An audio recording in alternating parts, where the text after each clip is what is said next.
KP. dan juga beberapa kali juga di otonom partai itu kita jadi ketua. Ketua. Ya dari sanalah kita sejarahnya berorganisasi. Oke. Ya pada hari ini juga kita Warahmatullahi wabarakatuh. Kembali lagi bersama Pojok ID di sini. Channel hari ini kita kedatangan tamu. Beliau adalah salah satu tokoh muda Lampung, pebisnis juga iya. Kalau aktivis sudah pasti. Oke, jadi kita sambut aja langsung Bang Taufik Hidayatullah. Ini nama kerennya Bang Opik. Bang Opik, assalamualaikum Bang Opik. Waalaikumsalam Kita salam Covid dulu. Oke. Ya gimana? Sehat Bang? Alhamdulillah. Pandemi Bang, di tengah-tengah pandemi sekarang ini kan banyak sekali,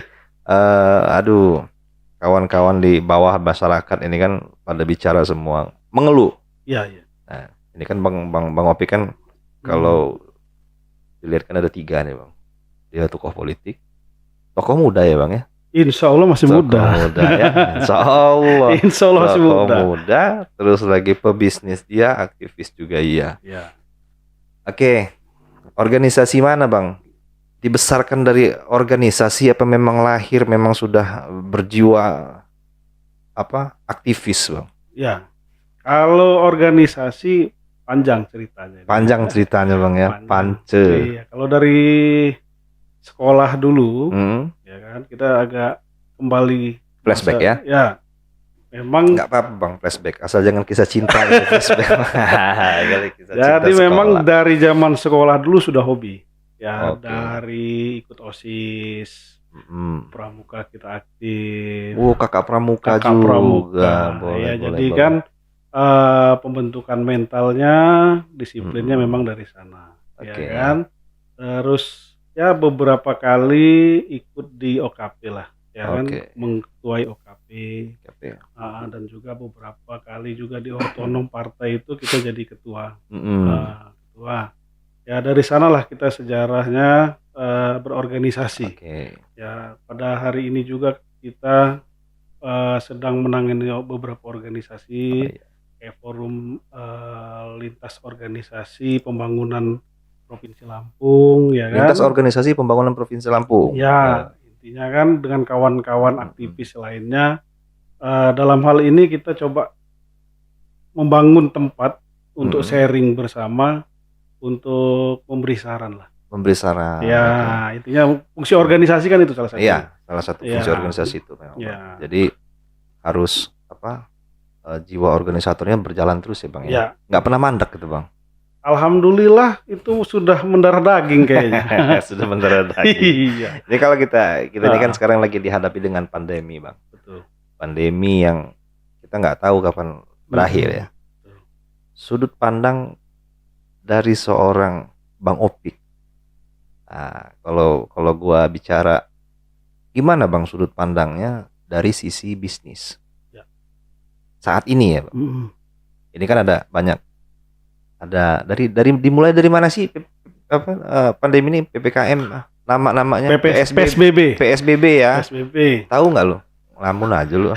PSBB terus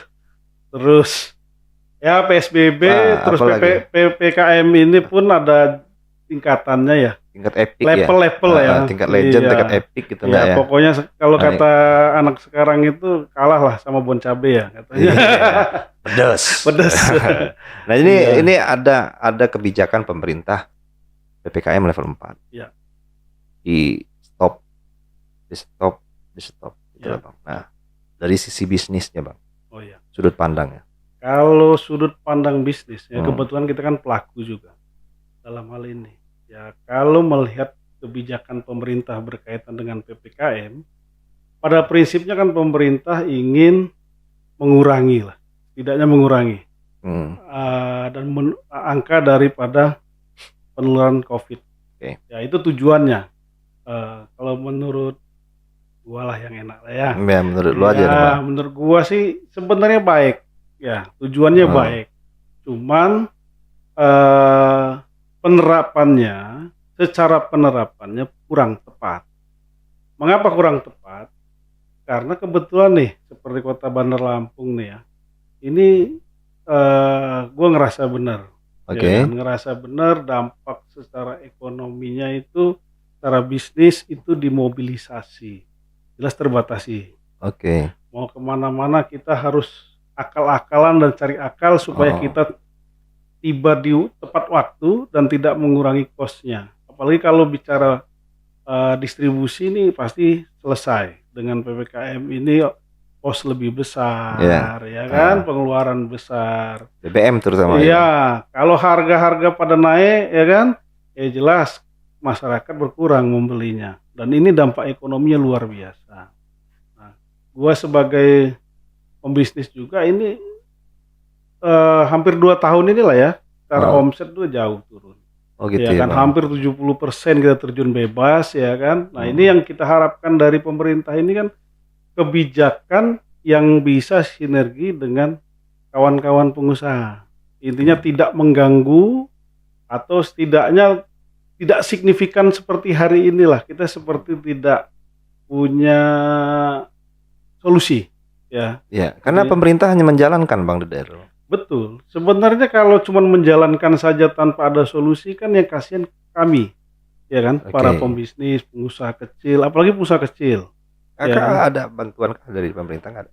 Pertanyaannya seberapa efektif bantuan dari pemerintah? Nilainya dengan kebutuhan sehari-hari apakah efektif dan bisa mengatasi? Kan sampai hari ini juga belum ketemu solusi. Kalau bantuan itu kan dia nggak bantuan nih. Bantuan itu kan dia nggak namanya bantuan, Bang, nggak bisa full dia. Betul. Cuman hari ini yang kita hadapi itu dilema. Bantuan yang tidak full dengan kebutuhan harian. Maksudnya tidak full begini ya, apa namanya? Sorry salah ini. Tidak full itu misalnya kebutuhan kita 10 juta, 5 juta, 1 juta, tergantung orang dong. Ya. Tapi kan bantuan ini dipukul rata gitu. Betul. 500.000, 1 juta, nah tentu kan nggak cukup. Ya Betul. itu kan namanya pemerintah membantu. Ya. Apa itu juga bukan dibilang solusi dari pemerintah, Bang? Harus ada solusi yang konkret, ya kan. Oke lah, itu salah satu bentuk perhatian pemerintah. Tapi kan sampai dengan hari ini kita dengar, ya kan, baik itu di pemberitaan, ya kan, di lingkungan kita sehari-hari, bantuan itu pun tidak merata. Ya, itu kan. Lu kan lu pernah dengar juga lah, ya kan, dari beberapa media bercerita, bahkan tetangga kita sendiri, ngeluh. ya kan, ngeluh. Mungkin pemerintah pusat sudah kasih sesuai dengan mungkin ya. Ya mungkin ya. Kita baru tebak-tebak buah kedondong, ya kan. Daripada keselak jangan. Kita bilang benar, ya kan, tidak benar, ini ada penyimpangan dan sebagainya, nanti juga salah, ya kan. Yang kita bilang kemungkinan. Kemungkinan sudah diberikan. Sudah diberikan sesuai dengan aturan yang sudah dibuat. Nah, tetapi kan pelaksanaannya, apakah benar-benar sudah menyentuh atau tidak, ini yang jadi problem hari ini. Dan setahu gua barang ini belum sampai 100%. Intinya tepat sasaran. Tidak tepat sasaran. Banyak orang yang mampu menerima, yang justru yang tidak mampu tidak menerima. Dan juga menurut gua bantuan Covid ya, itu kriterianya seperti apa? Apakah yang tidak mampu, ya kan? Apakah yang cuma sakit Covid? Dan gue pengalaman, gue juga pernah kena Covid nih. Yang terdampak, Bang. Ya, terdampak Covid ya. Karena gue pernah kena Covid juga, kena terdampak Covid. Sama kalau gitu. Sama, ya kan? Cuman alhamdulillah gue gak pernah terima. Mungkin mungkin karena gue dilihat pembisnis, ya udahlah, mampu, ya kan. Padahal nggak tahu, dompetnya kering juga. Malah kering gitu. Butuh, Pak. Iya. Kami butuh. Sebenarnya, ya kan. Nah, ini yang sebenarnya harus dievaluasi. Kayak penutupan jalan, ya kan, PPKM ini kan kalau kita analisa, ya kan, pembatasan, ya kan, bukan pemblokiran. Yang harus dipahami, pembatasan bukan pemblokiran. Oh iya. Ya benar kan? Kalau yang di jalan-jalan itu dibatasi apa? Menurut gua diblokir. Oh, yang kemarin pakai kawat-kawat itu. Iya, ya, itu lebih ekstrim lagi. Kemarin kan sempat pakai kawat itu, Bang. Gua kira perang itu tadinya. Oh iya. Iya kan? Udah kayak mau ada demo segala macam, ya kan. Antisipasi kali, Bang. menurut gue lebay juga lah pemerintah ya kan. Intinya sehingga kayaknya COVID ini gawat betul gitu kan. Padahal menurut gua, pandangan gua nggak cocok kalaupun pembatasan itu dilakukan di jalan protokol kota yang memang akses ekonomi kota, ya kan. Kita ini udah sakit, COVID tuh penyakit, ya kan. Nah, udah ditambah penyakit, ditambah persoalan baru, ekonomi, ya kan. Nah, jadi ini sakit COVID-nya belum selesai, penyakit baru timbul, pening kepala kita ya. Nah, ini yang menurut yang kata gua tadi, pemerintah solusinya belum tepat. Dibantu nih 300.000, sejuta deh, ya kan? Dibantu sejuta. Pertanyaan gua paling sederhana, dibantu 1 juta, kebutuhan banyak, akses diblokir, bukan batasin ya. Dengan kau tadi diblokir. Dengan ada undang-undang katanya gue denger, kalau dibongkar, digeser itu kita hukuman 4 tahun penjara loh. Gitu. Makanya. Oh gitu. Gue sempet greget ketika mau masuk, gue mau geser, tapi ingat ada undang-undang itu, nggak jadi gue geser. Urung jadi. Urung daripada gue penjara konyol ya kan, 4 tahun penjara, sedangkan yang dikorupsi kan, yang korupsi bisa remisi terus, ya nggak? Coba buka undang-undangnya. Ada undang-undangnya. Iya kan. Nah intinya kan pemerintah harus bijak, ya kan. Kalau bantuannya maksimal, boleh lu tutup. Mau 5 tahun juga lu tutup nggak masalah. Yang penting rakyat makan. Iya, COVID-nya nggak lewat di situ. Nggak lewat di sana.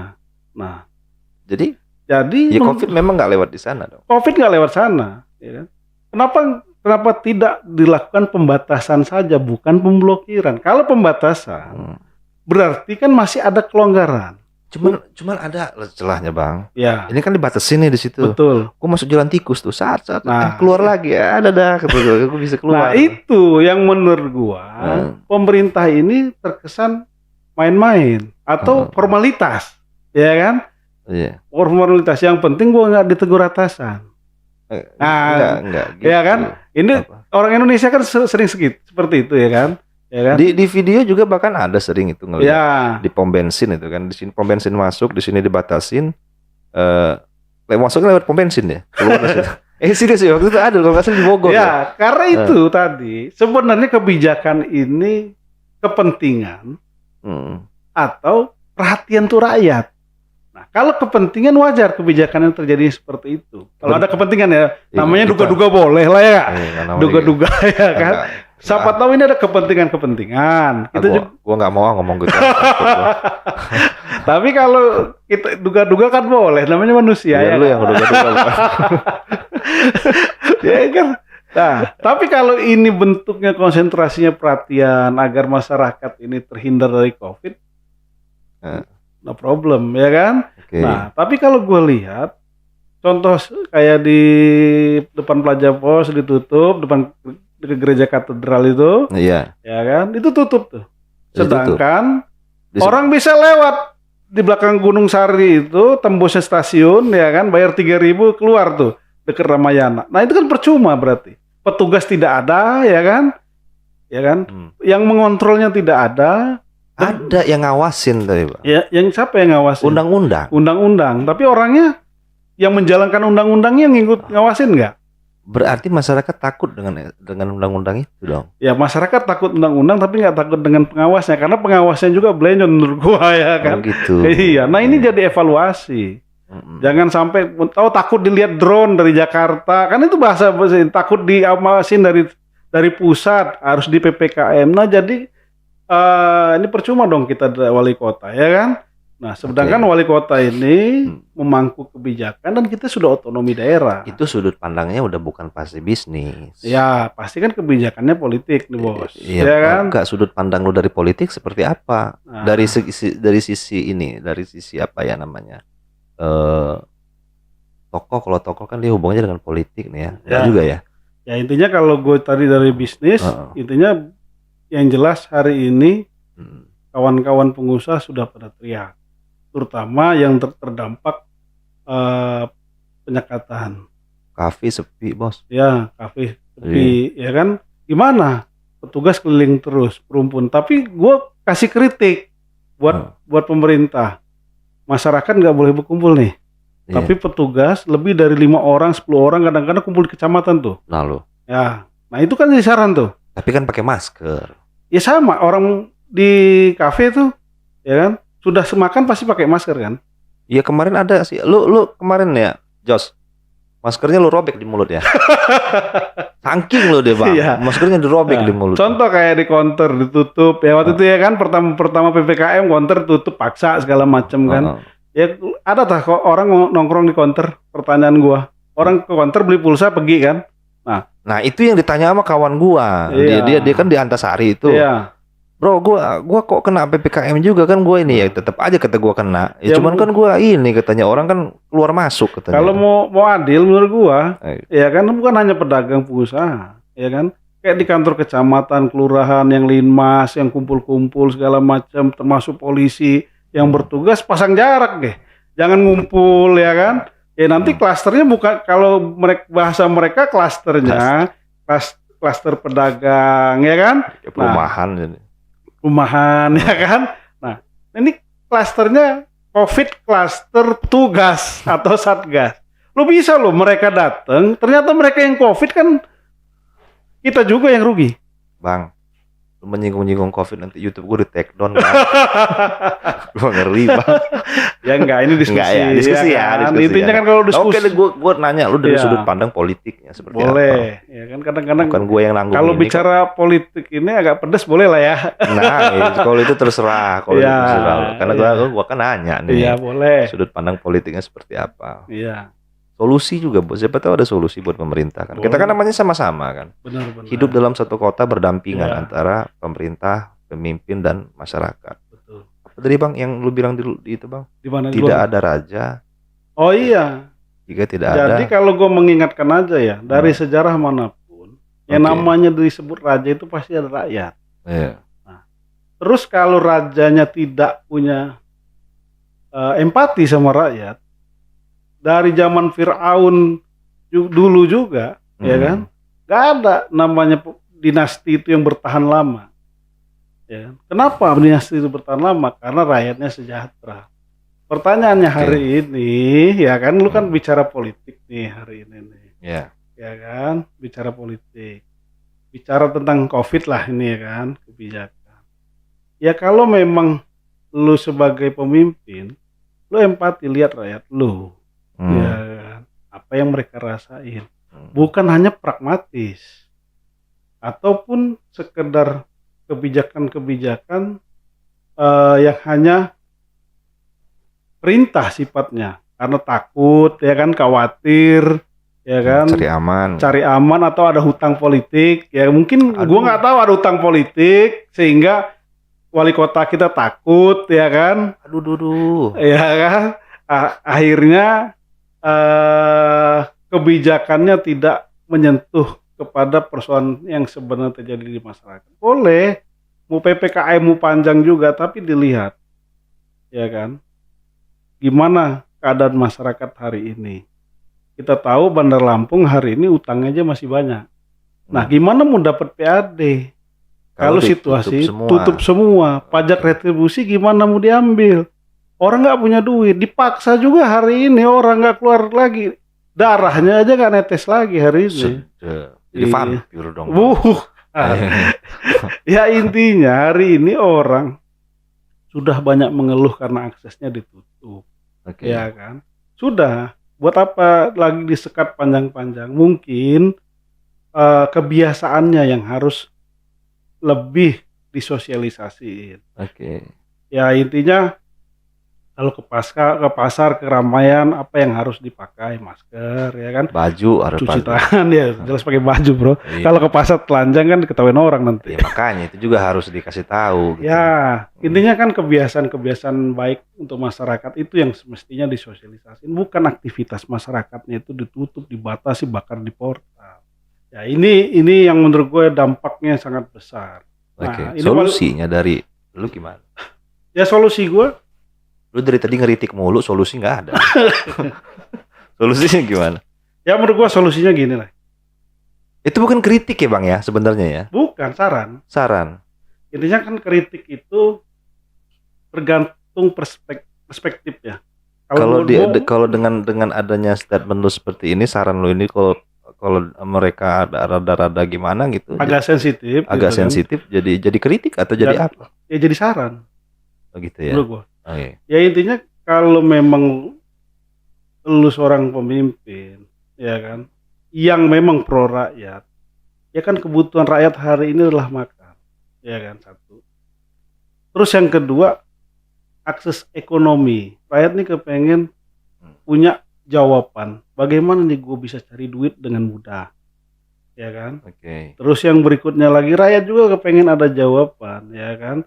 Nah, dengan situasi pandemi begini, dengan PPKM, ada relaksasi kebijakan. Ini kan lu tahu sendiri, gua aja ya kan pelaku usaha, udahlah intinya di Bandar Lampung ini hampir seluruh pelaku usaha semua Bang. Ya intinya terlibat dengan transaksi keuangan di bank, ya kan. Ya kan, kendaraan hampir semua orang ngambil pakai leasing, ya kan. Situasi ditutup dan sebagainya, tagihan banyak, ya kan. Jangankan pikir makan, tiap hari dipojokkan oleh tagihan. Nah ini pemerintah juga seharusnya mengambil sikap, ya kan, yang bijak. Kalau memang pemerintah tidak bisa menalangi kebijakan persoalan masyarakat berkaitan dengan hutang di bank, di leasing dan lain-lain, ya kan, setidaknya akses untuk usaha itu dipermudah. Ya mungkin peraturannya, ya kan, ini rame nih kalau gue lihat ada Linmas, ada Pol PP, ya kan, ada polisi, ada tentara. Kenapa enggak setiap usaha dijagain satu orang? Mereka pun dibayar oleh uang masyarakat toh, ya kan? Mereka datang ke sana, protokolernya, kesehatannya diingatkan, ya kan? Mereka sudah belanja suruh pulang. Nah menurut gue itu lebih humanis dibandingkan harus jegat, ditutup atau dipaksa untuk tidak berupaya, ya kan? Sehingga perekonomian tetap berjalan, ya kan? Nah, utang-utang masyarakat yang ada di bank maupun di leasing itu mereka mampu bayar. Hari ini orang bingung mau bayar bank, bayar leasing, karena ketika mereka berusaha ini akses ditutup, selesai. Alasan lagi. Iya, alasan lagi. Akhirnya masyarakat ribut dengan pemerintah. Nah, kayak hari ini gue denger tuh dari beberapa bulan yang lalu wali kota sibuk nih narikin pajak. Gimana mau bayar pajak orang? Makan aja susah. Makan susah, akses ditutup, perekonomian nggak jalan, ya kan? Orang nggak ada yang belanja ke situ, nggak ada duit. Kalau ada duit, mau berapa aja pajak dibayar kan? Nah, ini gimana coba? Pertanyaan gua, kota untuk menghidupi dan membiayai seluruh infrastruktur kota ini dari mana? Kalau nggak ngutang lagi. Kemarin aja utang belum ketutup, ini utang lagi. Sementara akses sumber PAD kita hari ini berkurang banyak. Karena ada penyekatan ini, bukan penyekatan lah, pemblokiran kata gua. Iya. Apapun lah itu namanya Bang, penyekatan, pemblokiran kan, tapi kan nyatanya COVID turun. Betul. Memang COVID turun nyatanya. Iya. Ya kan? Tapi angka kemiskinan, naik. Pengangguran naik. Masalah baru nggak? Iya. Pertanyaan gua. Nah sekarang ada nggak formula dari pemerintah? Apakah dijamin nih setelah dibuka lagi COVID nggak naik lagi? Itu Allah alam tuh. Iya. Mungkin aja bisa naik lagi. Bisa naik lagi kan? Ya kan? Nah pertanyaan gua, sampai kapan kita akal-akalan sama COVID ini? Jadi harus bersahabat. Ya harus bersahabat. Bagaimanapun ini sudah terjadi. Cuman kan masyarakat kita pada nggak mau divaksin. Karena kenapa? Karena pemberitaan yang simpang siur tentang vaksin, ya kan?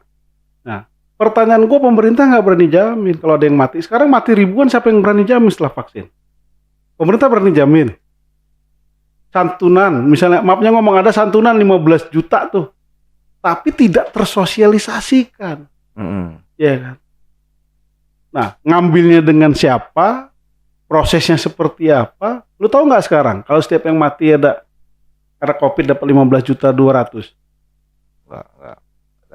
Nggak ngerti gua. Nah, ada itu. Lu aja nggak tersosialisasikan, apalagi masyarakat yang lain kelas menengah ke bawah, ya kan?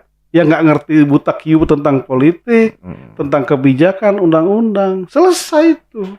Nah, pertanggungjawaban pemerintah ini pertama informasi harus transparan, ya kan? oh tinggal vaksin, ada jaminan nih. Kalau gua terjadi apa-apa, keluarga gua harus seperti apa? Apalagi dia kepala rumah tangga.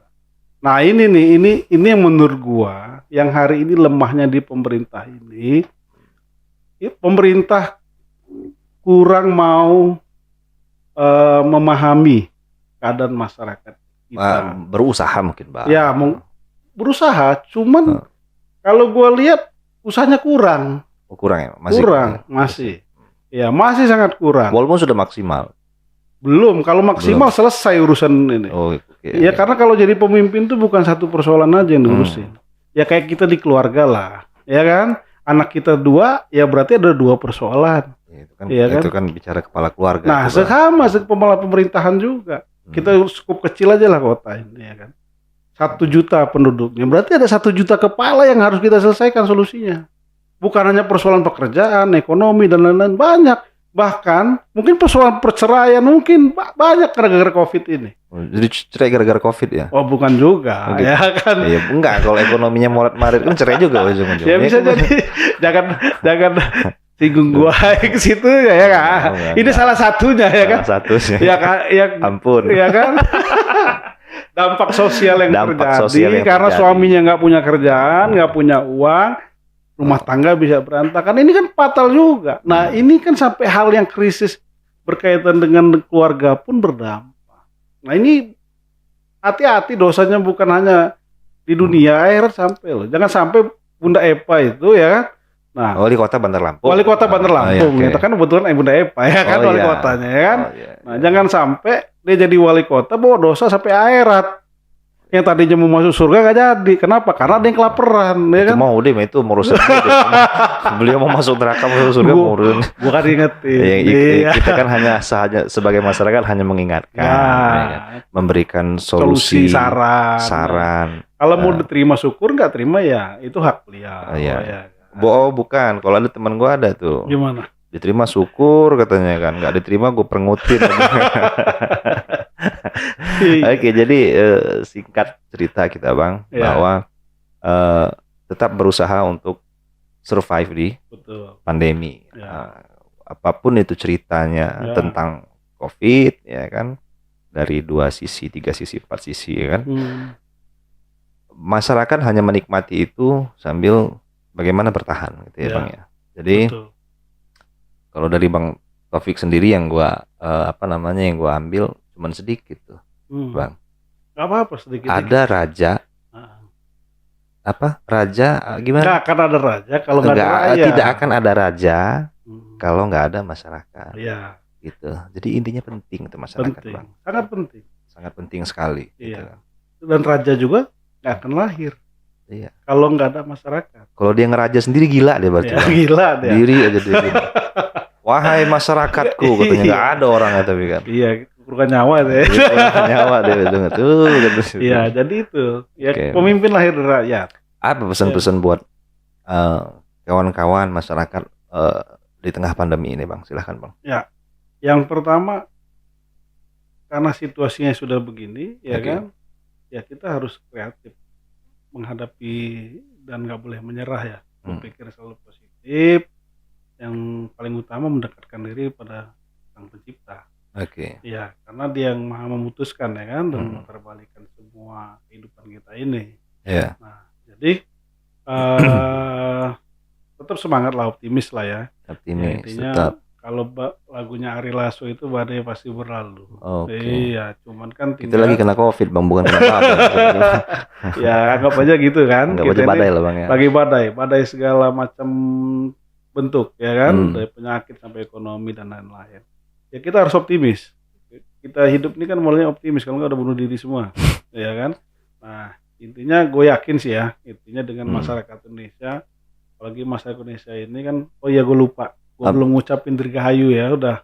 Dirgahayu Republik Indonesia. Ini umurnya udah 76 tahun bro, ya kan. Berbagai masalah sudah dihadapin. Gue rasa ya pasti bangsa ini bisa lah ngadepin persoalan ini ya kan. Kita kan bangsa yang susah untuk terpecah belah. Ya, dinamikanya pasti ada. Ya kan, iklim politik yang suhunya tinggi dan panas saja masih tetap bisa kita hidup harmonis dan rukun. Tinggal ya gue harapin para pemimpin kita ini lebih empati lah ya. lebih empati. Ini rakyat sudah mau susah payah ya kan, maafnya ngomong makan genjer, makan singkong aja dia mau gitu kan. Saat tadi pagi gue makan singkong. Jadi iya kan. Nah sekali-sekali lah pemimpin pemimpin tuh mau makan singkong, makan genjer bareng dengan rakyat ya kan. Jangan genjer bang. Ya gitu ya. Kenapa nih agak isunya agak nggak, gue cuman kadang kok gak perlu bahas sih. Ya enggak, jangan sensitif lah itu kan, bukan berarti simbol juga ya kan. Iya. Genjer lah juga, genjer ini simbol penderitaan rakyat lah. Intinya gitu yang kita harus maknain positif. Dirubah lah, jangan genjer lah bang, nggak enak. Ya gitu. Lebihnya jantung pisang lah ya kan. Keluar masuk sama masalahnya. Ya intinya gue menyimpulkan bahwa rakyat ini ya sudah terbiasa dengan kesulitan-kesulitan. Jangan tambah lagi kesulitan berikutnya. Apalagi sampai dimanfaatkan dengan dalam situasi sulit seperti ini dimanfaatkan ya kan. Kan nggak enak kan kalau kata anak-anak sekarang itu kalau sudah dimanfaatin ya kan, dibohongin pula ya kan. Itu sakitnya di mana itu? Sakit di sini, ya, sakit di tangan juga. Ya intinya lebih bijak lah, pemerintah pun lebih bijak. Ya kan wajar lah kalau raja itu kaya ya kan, wajar. Tapi jangan kemaruk gitu kan. Usia Indonesia sudah 76 apalagi tahun. 76 tahun. Kita harus lebih bijak. Lebih bijak. Ya 76 itu udah bonus kalau umur manusia itu udah banyak. Udah bonus. Ya, lu seharusnya lebih bijak. Ya kan? Sehingga kita nggak seperti hari ini lagi semestinya ya kan. Nah kalau momen kemerdekaan yang lalu kan jadi refleksi kita, sebenarnya kita sudah merdeka apa belum, ya kok rasanya merdeka seperti dijajah, agak sepet gimana gimana. Nah ini kan jadi motivasi kita bersama ya kan. Jadi kekuasaan itu juga menurut gua bukan jadi tujuan utama semestinya ya, tapi kekuasaan itu sebagai alat untuk berbuat banyak menurut gua ya kan. Ini gua kasih saran untuk wali kota, gubernur ya kan, pemimpin daerah, presiden ini pemimpin kita lah ya kan. Nah intinya jangan sampai salah pemanfaatan ya, bukan untuk mengumpulkan harta kan nggak dibawa mati nih bro. Ya intinya untuk lebih bisa berbuat baik lah. Intinya seperti itu saran gua ya. Kalau pemimpin punya pemikiran yang sama untuk berbuat baik, gua rasa rakyat juga hidupnya juga akan baik. Insya Allah. Nah itu aja sih gua. Ya intinya saran gua buat masyarakat tetap dunia sementara akhirat selamat. Masya Allah. Ya, dapat hidayah semuanya. Allah, dapat hidayah. Dapat dulu dong. Iya. Oke bang, terima kasih banyak bang. Jadi sekian obrolan kita sama Abang Opik, ya kan, salah satu tokoh muda yang ada di Lampung. Dewasa itu bukan ditentukan dari usia, tapi dari pola pikir. Assalamualaikum warahmatullahi wabarakatuh.